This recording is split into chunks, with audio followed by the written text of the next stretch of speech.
నమస్కారం మిత్రులారా, మంత్రతత్వం ఛానల్కి స్వాగతం.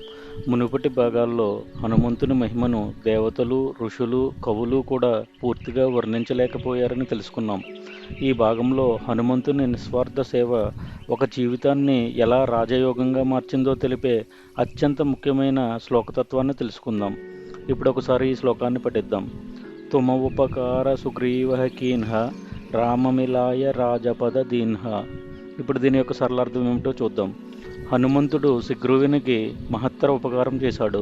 శ్రీరామునితో అతన్ని కలిపి సుగ్రీవుని రాజ్యాన్ని తిరిగి పొందేలా, రాజపదాన్ని అందేలా చేశాడు. ఇప్పుడు దీని యొక్క ప్రతిపదార్థం చూద్దాం. తుమ నీవు అంటే హనుమంతుడు, ఉపకారము, సుగ్రీవహి సుగ్రీవునికి, కీన్హ చేశావు, రామమిలాయ శ్రీరామునితో కలిపావు, రాజపద రాజ్యాధికారం, దీన్హ ఇచ్చేలా చేశావు. ఇప్పుడు దీని యొక్క తత్వ వివరణ ఏమిటో చూద్దాం. ఇది హనుమంతుని సేవలోని అత్యంత మానవీయమైన కోణం. సుగ్రీవుడు రాజు అయినా రాజ్యం లేని దుస్థితిలో ఉన్నాడు. భయం, నిరాశతో జీవిస్తున్నాడు. అలాంటి సమయంలో హనుమంతుడు వచ్చాడు. తన స్వార్థం కోసం కాదు, తన పేరు కోసం కాదు, తన గొప్పతనం చూపించడానికి కాదు, విరిగిపోయిన ఒక జీవితాన్ని మళ్ళీ నిలబెట్టడానికి హనుమంతుడు సుగ్రీవుని శ్రీరామునితో కలిపాడు. అది కేవలం పరిచయం కాదు, విధిని మార్చిన సంఘటన. ఆ ఒక్క సేవ వల్ల సుగ్రీవునికి రాజ్యం తిరిగొచ్చింది, ఆత్మవిశ్వాసం తిరిగొచ్చింది, జీవితం తిరిగి వచ్చింది. మన జీవితాల్లో కూడా ఇదే సత్యం. మనకు ఉన్న శక్తి, మనకు ఉన్న అవకాశం, మనకు ఉన్న పరిచయం, ఇవి అన్నీ ఇతరుల జీవితాన్ని నిలబెట్టడానికి ఉపయోగపడితే అదే నిజమైన సేవ.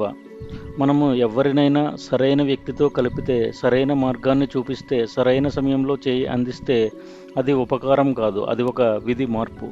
హనుమంతుని సేవ తన కోసం ఏమీ కోరుకోలేదు, కానీ ఆ సేవ తాకిన జీవితాలు విధి మారినట్లుగా నిలబడ్డాయి.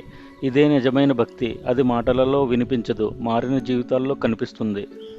తదుపరి భాగంలో హనుమంతుని మాటను విభీషణుడు ఎలా గౌరవించాడో, ఆ ఒక్క మంత్ర సమానమైన మాట వల్ల విభీషణుడు లంకాధిపతిగా ఎలా నిలిచాడో ఆ శ్లోకం ద్వారా తెలుసుకుందాం. ఇలాంటి హనుమాన్ చాలీసా తత్వాలను భక్తితో, భావంతో, జీవితాన్వయంతో తెలుసుకోవాలంటే మంత్రతత్వం ఛానల్ను తప్పకుండా అనుసరించండి. జై శ్రీరామ్, జై హనుమాన్.